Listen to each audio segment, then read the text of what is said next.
Oi, gente, tudo bem? Então, eu tô aqui pra gente conversar um pouquinho sobre farmacovigilância, tá bem? Então, lembrando de Hipócrates, né? Hipócrates, ele já dizia, né? Primeiro, não cause dano. Primum non nocere, né? Então, que o princípio de um bom profissional da saúde, de uma boa intervenção de saúde, não era causar mais dano, ok? Então, tendo isso em mente, a gente olha para a farmacovigilância e um pouquinho para o histórico da farmacovigilância.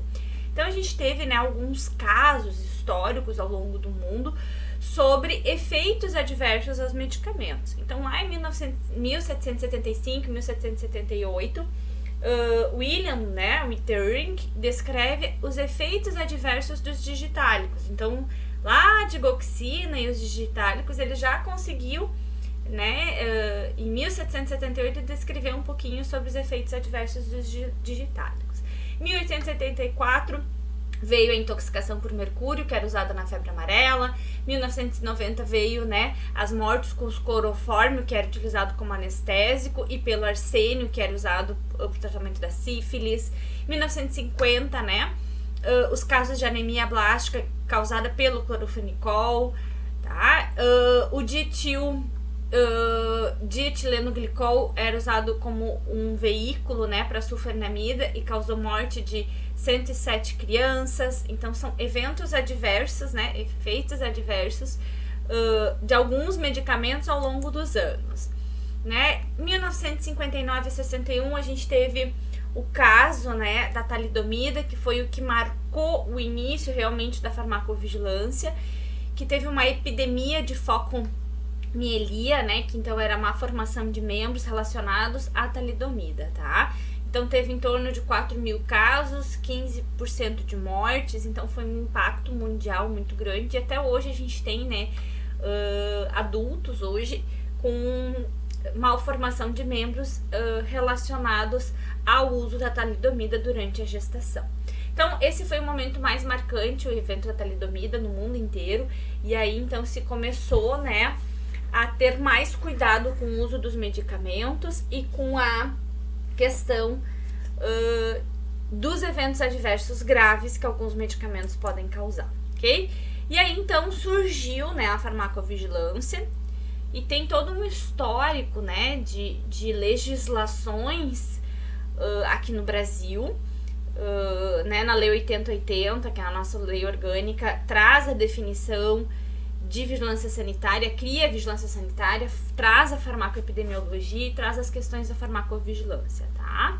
Em 98, a gente também teve um momento muito importante aqui no Brasil, que foi a falsificação de medicamentos, né, a pílula de farinha do microvilar, e aí também se fez pensar sobre a qualidade dos medicamentos. Então, se promulgou também a lei dos genéricos, né, com esse olhar não somente para a segurança, mas também para a qualidade dos medicamentos que estão no mercado, ok? Então, também, né, em 98 teve a portaria 3916, que fala sobre a Política Nacional de Medicamentos, que inclui as ações de farmacovigilância, né? Em 99 tem uma lei que define, então, o Sistema Nacional de Vigilância Sanitária e cria a Anvisa, né? Então, a nossa Anvisa, ela foi criada em 99, e aí sim vai incumbir, então, a Anvisa de criar todo o processo, né, de recebimento de notificações, fluxo de notificações, né, toda essa questão da vigilância sanitária que a gente vê hoje, ok? Então, o que é a farmacovigilância, tá? Por definição, farmacovigilância, ela é a ciência e atividades relacionadas, né, relativas, então, à detecção, avaliação, compreensão e prevenção de efeitos adversos ou quaisquer outros possíveis problemas relacionados a medicamento, tá? O símbolo da farmacovigilância é justamente esse olho grego, né? Então, que é pra gente ficar de olho em qualquer problema que possa surgir com o uso do medicamento, ok? Então, quais são os objetivos da farmacovigilância? Isso é muito importante a gente ter em mente. Com que objetivo a gente faz farmacovigilância?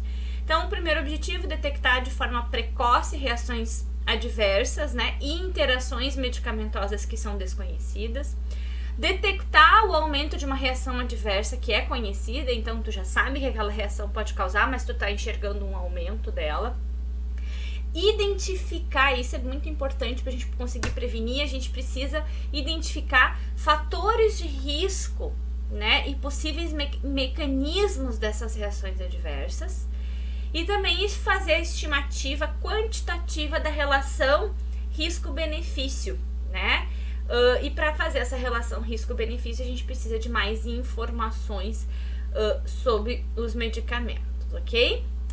Então, o que a gente notifica, tá? Então, suspeitas, tudo isso aqui são suspeitas. A gente dificilmente vai conseguir ter 100% de certeza numa reação adversa, mas a gente sempre notifica suspeita de reação adversa, suspeita de evento adverso. Lembrem que tem diferença nesses conceitos, né? Reação adversa e evento adverso. Evento adverso que é causado por desvio de qualidade de medicamento, então que entra dentro de queixa técnica. Então a gente não notifica somente a reação, mas a gente também notifica desvios de qualidade de produtos farmacêuticos, né? Então tu pega lá um medicamento que tem uma baixa qualidade, um cheiro diferente, a cápsula, o comprimido está se quebrando, né? A cápsula estava aberta, enfim, né? Esses são desvios de qualidades que a gente também deve notificar, a gente já vai chegar lá, tá? Mas então, reações adversas, eventos adversos, interações medicamentosas a gente também notifica, tá? Inefetividade terapêutica, então quando um medicamento não funciona total ou parcial, ok? Então a gente notifica. Até essa inefetividade terapêutica, eu tive um caso no hospital onde um medicamento usado na endoscopia, que é para causar a sedação, ele não estava sedando alguns pacientes. Então a gente recolheu esse lote, fez a notificação, né? Então isso é uma inefetividade, o medicamento não estava funcionando.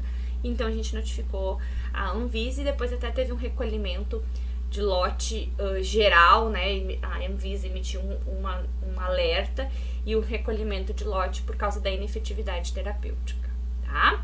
Intoxicações relacionadas ao uso do medicamento, uso abusivo, né? Erros de medicação potenciais e reais, e a gente também notifica queixas técnicas.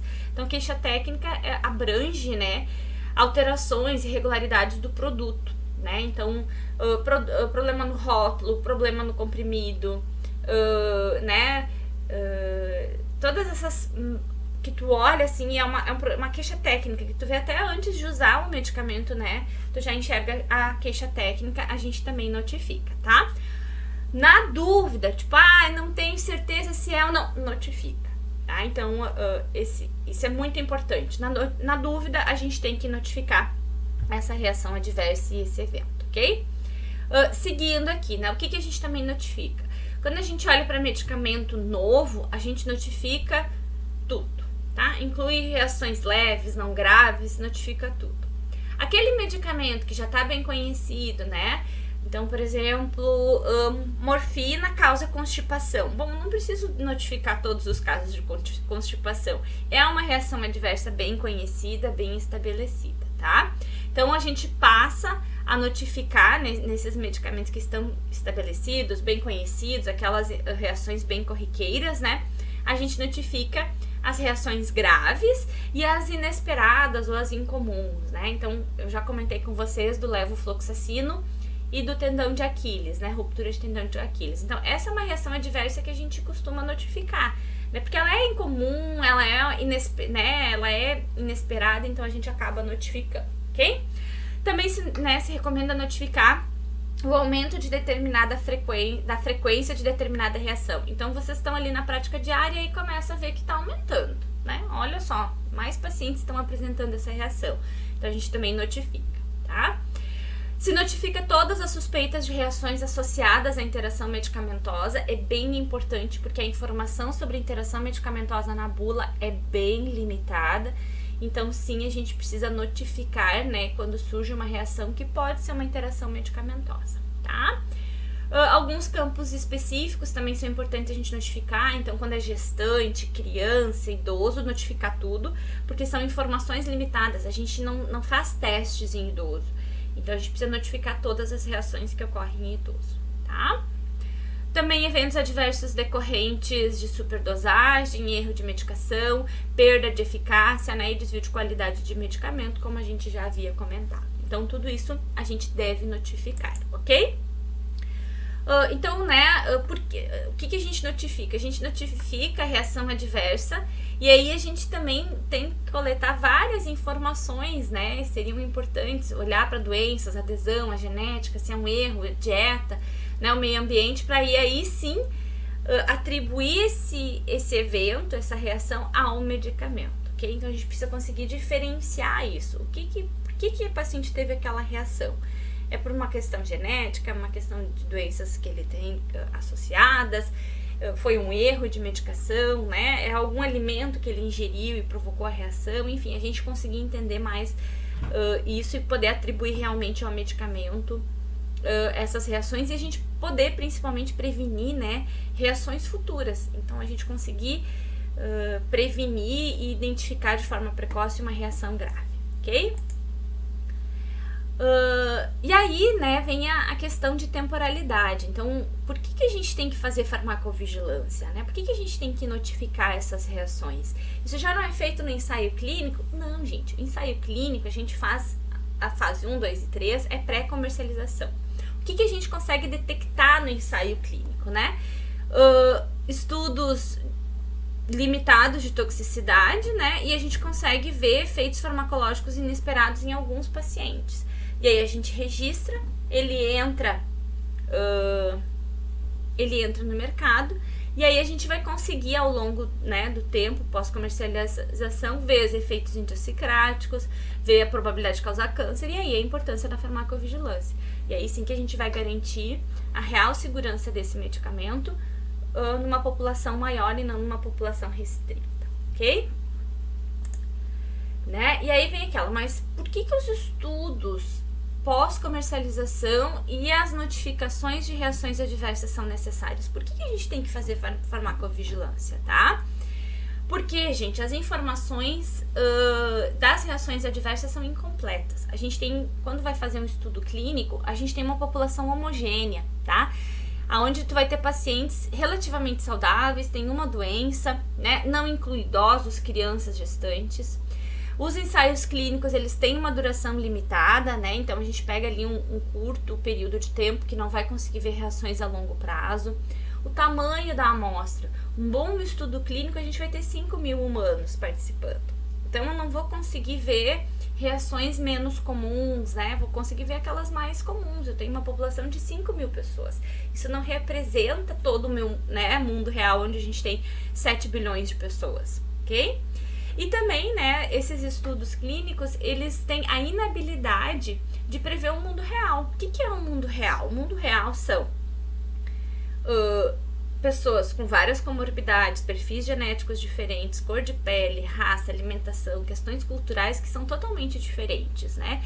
E aí eu não consigo coletar informações de reações adversas raras e graves, eu não consigo detectar toxicidade crônica, tá? Grupos especiais a gente não consegue ver. Então, a gente precisa fazer esse monitoramento pós-comercialização para garantir a segurança dos medicamentos, ok? Porque o ensaio clínico, ele não consegue prever o mundo real em que a gente vive, tá? Critérios para fazer uma notificação. Primeiro critério, tem que ter uma suspeita de ser o medicamento a causa da reação, né? A gente pode usar lá o algoritmo de Naranjo, enfim, né, para ver essa suspeita e quantificar essa suspeita. Tendo a suspeita, a gente precisa de algumas informações mínimas, né? A gente precisa das iniciais do paciente, o sexo, a idade, mesmo que aproximada, pelo menos um medicamento suspeito, pelo menos uma reação suspeita e precisa ter a identificação do notificador, tá? Então, a gente precisa de dados mínimos para poder notificar. Tendo esses dados mínimos, a gente pode fazer a notificação. E aí vem a pergunta, né? Aqui, na verdade, antes de falar como notificar, eu quero só mostrar para vocês como que funciona a descoberta do evento adverso, né? Então, a gente tem gerando sinal, ou seja, as pessoas começam a notificar e aí tem um boom de notificações e aí aqui que a gente vai avaliar, né, esse boom e aí vai acompanhar, ver se realmente é um evento adverso, ok? Pensem, Se cada pessoa for notificando, a gente vai ter várias notificações que vão surgir o sinal de alerta na Anvisa, né, que é o nosso sistema de monitoramento, ok? Então, como que funciona o fluxo das informações? Então, o paciente vai ter o atendimento médico, vai gerar uma prescrição, vai na farmácia, compra o medicamento, né? Usa o medicamento e aí vem a suspeita. E aí, no atendimento farmacêutico, na triagem, a gente vai, então, decidir por notificar. Faz a notificação. Essa notificação pode ser feita na Vigilância Sanitária Municipal ou no próprio sistema, como eu vou mostrar em seguida. A Anvisa recebe essa notificação, ela processa e aí então vai avaliar o sinal, como a gente comentou anteriormente. E aí também repassa esse sinal para os centros maiores, como o FDA e o UPA-SAL, tá?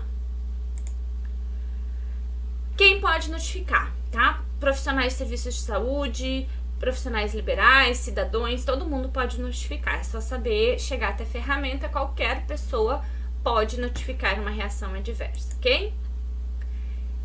E por que, né? Por que a gente tem que notificar? Estima-se que menos de 10% de todas as reações adversas graves e que de 2 a 4 das não graves sejam notificadas. Ou seja, a gente tem uma subnotificação enorme das reações adversas, tá? Por que normalmente as pessoas não notificam, né? Ingenuidade, pensando assim, mas se o medicamento ele é registrado na Anvisa, ele é absolutamente seguro, né? E não é verdade. Medo, mas se eu notificar uma reação adversa, eu posso ser punido pela indústria, pelo meu conselho, pela vigilância sanitária, então gera medo. Tem a culpa, né? Então, às vezes, a culpa de ter sido responsável, enfim, né? Em ter prescrito, preparado e dispensado o medicamento. Interesse, né? Então, falta de interesse em reunir as informações, tirar um tempinho, ir no VisaMed, no Vigimed e fazer a notificação. Desconhecimento, não sabe que existe isso, que precisa notificar. Incerteza, não tem certeza se é uma reação adversa. E apatia, falta de interesse, tempo, enfim, né? Então, apatia também é um dos motivos, né, da baixa notificação de reações adversas, tá? E aí, então, onde a gente notifica, tá? Então, a gente tem o Vigimed, que ele é o sistema que eu coloquei, né, para notificação, e o Notivisa para quem tem cadastro. Então, eu vou mostrar agora para vocês como que a gente acessa a esses sistemas, ok? Então, eu vou compartilhar com vocês a minha tela, tá?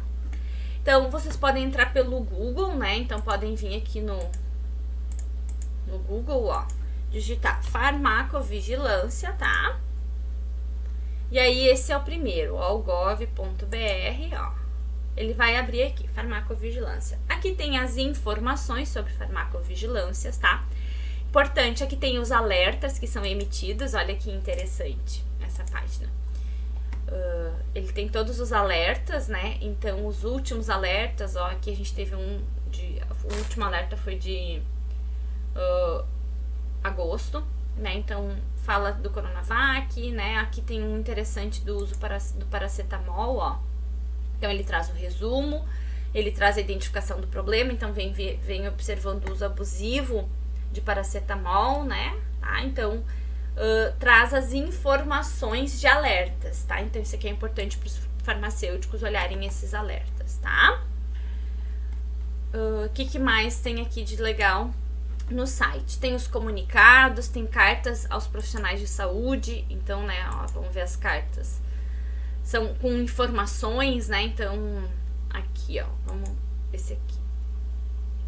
Ó, do Olumiant, que é um anticorpo monoclonal, né? O Baricitinib. Daí traz aqui os efeitos adversos, as precauções de tromboembolismo, e aí ele é uma carta em PDF, ó. Então, se vocês olharem aqui, vai trazer o resumo histórico dessa questão de segurança, tá? Então, a Anvisa também tem esse papel de trazer informação. Então, ela reúne, né, as informações e faz as cartas aos profissionais de saúde. Então, vocês também podem consultar isso. Tá disponível para qualquer pessoa, tá? No site da Anvisa, não precisa ter cadastro. Então aqui tem os comunicados, farmacovigilância de vacinas, né? E aí aqui então tem também o Vigimed, que é como notificar, tá? Então aqui é o Vigimed, que é onde a gente pode realizar as notificações como cidadão ou como profissionais, tá? Como profissionais, a gente pode notificar sem cadastro, ó. Ele vai abrir, então tem que aceitar os termos, e aí vai dizer, eu estou notificando como profissional de saúde, eu estou notificando para mim ou um familiar, tá? E aí vem aqui e vai preencher os dados da notificação, aqueles dados mínimos que eu comentei com vocês. Vai preenchendo com o que tem aqui, vai dando o próximo, e aí envia. É um sistema muito simples, tá, gente? É super fácil e rápido de notificar, tá? Vocês podem simular aqui uma notificação para ir até o fim e ver como é que funciona, ok? O que mais é interessante mostrar aqui para vocês no site da Vigilância Sanitária, tá? Então, aqui, deixa eu ir voltando. Então, a gente tem como notificar, enfim, né? Os tutoriais. E aí, aqui tem o painel de notificações de farmacovigilância. Isso aqui é muito legal que tem, né? É um painel, ó. Então, tem que dar aqui que aceita. E aí ele vai trazer o perfil de notificações por estado, né, por sexo. Ele vai dar o perfil aqui do tipo e quem notifica, olha só. Ó, a maioria das notificações é feita por farmacêuticos, né. Vamos selecionar aqui o estado do Rio Grande do Sul, ó. Só o nosso estado do Rio Grande do Sul, ó. Aqui no Brasil, vamos pegar só o estado do Rio Grande do Sul, ó. Então, a gente tem por farmacêutico, ó. Então, 2.171 notificações, a gente tem aqui os medicamentos, ó. Olha quanta informação a gente pode tirar aqui do site, que estão disponíveis de forma online, né? Então, a gente teve 85 mil notificações, e aqui as mais recentes, então, é a questão da Covid, né? Alguns medicamentos, ó. Metazab, pipetazo, ceftriaxona, tá? Aqui por medicamentos suspeitos, né? Então, o nome do medicamento, tá? Então, a gente tem várias informações que vocês podem olhar aqui no site do Vigimed, no site da Vigilância Sanitária. Tem aqui sobre os eventos adversos, ó, a gravidade, se é desconhecido, se é informado, tá? Então, tem uma série de informações interessantes que vocês podem buscar no site da Vigilância Sanitária, aqui da Anvisa, ok? Ó.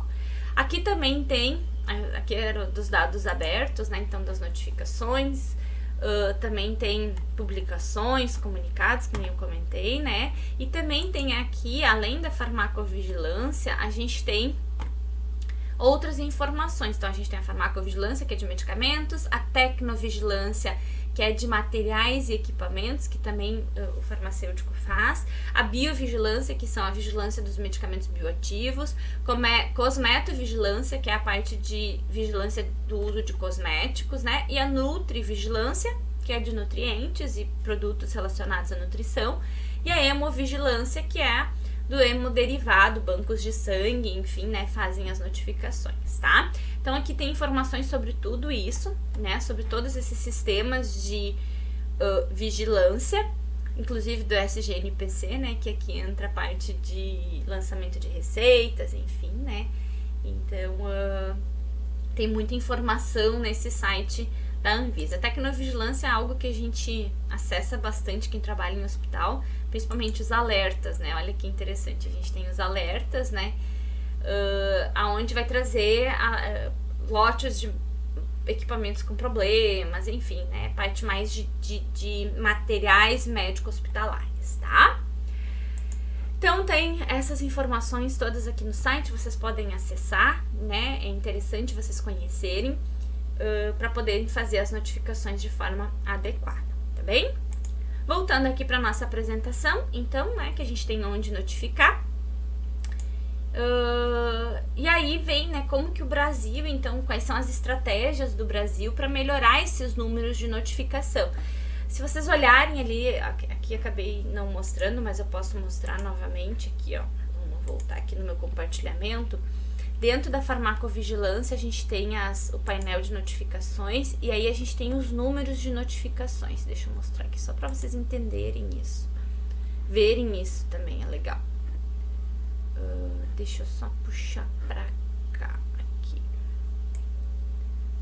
aqui, ó, o número total de notificações. Olha como vem crescendo, né?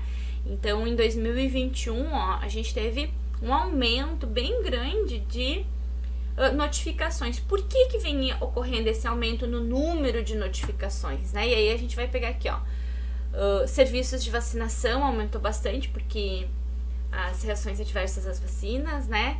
Serviços de saúde, profissionais, pacientes e empresas farmacêuticas, né? Então, as empresas farmacêuticas também precisam fazer a notificação. Tanto que tem farmacêuticos dentro da indústria que trabalham no setor no serviço de farmacovigilância. Esse farmacêutico, ele é responsável por receber essas reações e notificar, né, ao serviço a Anvisa, né, ao Sistema Nacional de Vigilância Sanitária, tá? Então, também é um nicho de trabalho para farmacêutico dentro da indústria farmacêutica, tá? Então, né, esses números vêm aumentando, que nem eu comentei. Isso se deve a algumas estratégias, né? Então, essa mobilização, né, de precisa notificar, aumento de pessoas que estão mobilizadas a fazer as notificações são importantes, tá? Então, a gente tem centros de farmacovigilância, a gente tem rede de hospitais sentinelas, que então tu cadastra o teu hospital e aí tu recebe uma ajuda financeira para fazer busca ativa de reações adversas. A gente tem a rede de farmácias notificadoras, onde as farmácias se cadastram também para fazer essas reações, né, essa notificação de reações adversas. A gente tem o Vigimed, que é o de notificação voluntária, que eu mostrei para vocês, né? E também o Brasil participa da rede internacional de vigilância. Então, são algumas estratégias que o Brasil utiliza para fazer a farmacovigilância. Então, aqui está a rede Sentinela, que nem eu comentei com vocês, que é relacionada a hospitais. Então, a gente tem hospitais sentinelas, onde eles recebem uma ajuda de custo, né, para fazer busca ativa de reações adversas. As farmácias notificadoras, né, então é um serviço onde tu cadastra a tua farmácia e tu também faz essa busca ativa de reações adversas e divulgação dessas informações, tá? Para finalizar a nossa aula, né, o que a gente tem que ter bem em mente? Que não existem medicamentos seguros, existem modos seguros de usar os medicamentos. E por isso que a farmacovigilância é tão importante, ok? Então, espero que tenham gostado dessa aula, né? Fico à disposição, podem me mandar se tiverem dúvidas, perguntas, tá bem? Um grande beijo para todos vocês.